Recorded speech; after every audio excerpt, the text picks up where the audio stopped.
Imaginary music is something that most of us experience.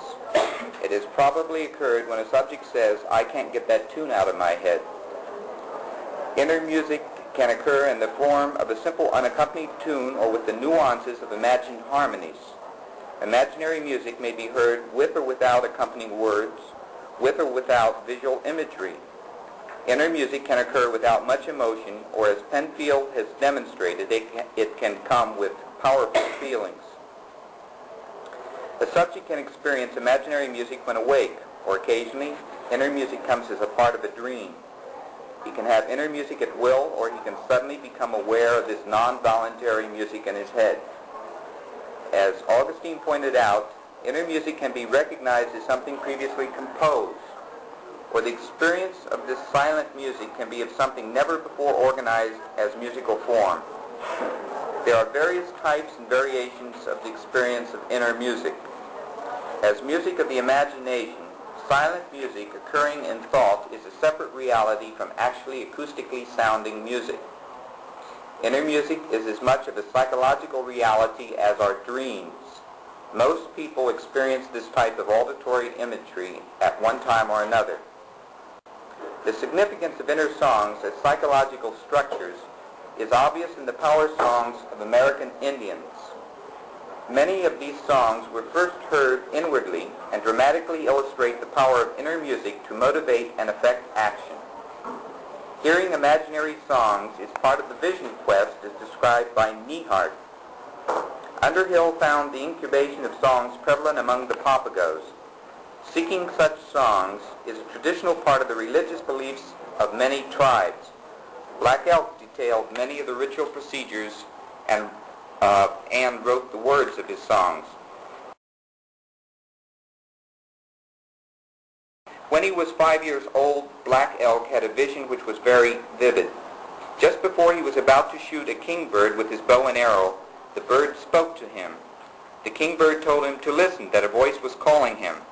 Then in the vision, 2 men came towards him singing a sacred song with the words, "Behold, a sacred voice is calling you. All over the sky, a sacred voice is calling." For Arizona's Papago Indians, it is sometimes heroic feats of running that produce the visionary songs. Near Sells, Arizona, I asked a Papago named Wilfred, "Do the Papagos still dream the songs?" He told me, "Yes, they do sometimes." He went on to say that it depends sometimes on whether they live in the city. He introduced me to an Indian named Ralph. They had just concluded the rain dances where they still sing the old songs, and Ralph told me that some people that go there dream the songs still. Sometimes the songs are received by taking a walk in the morning or by running in the morning. He said, "You have to have an open mind. If you have an open mind, then you can get the song or the vision."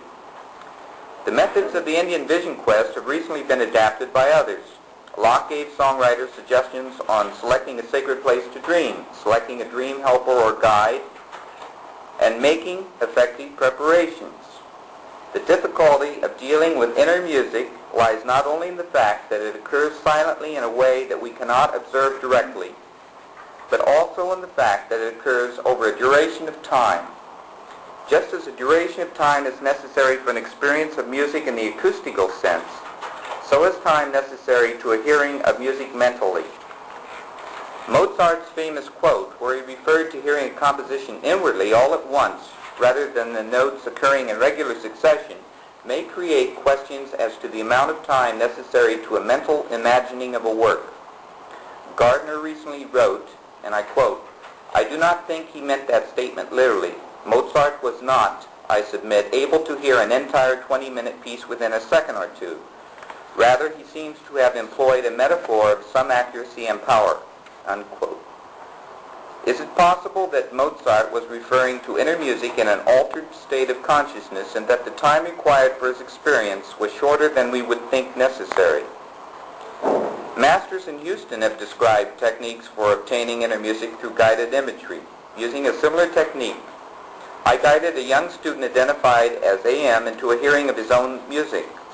I asked him to imagine that he was going to a sloping tunnel down into the ground.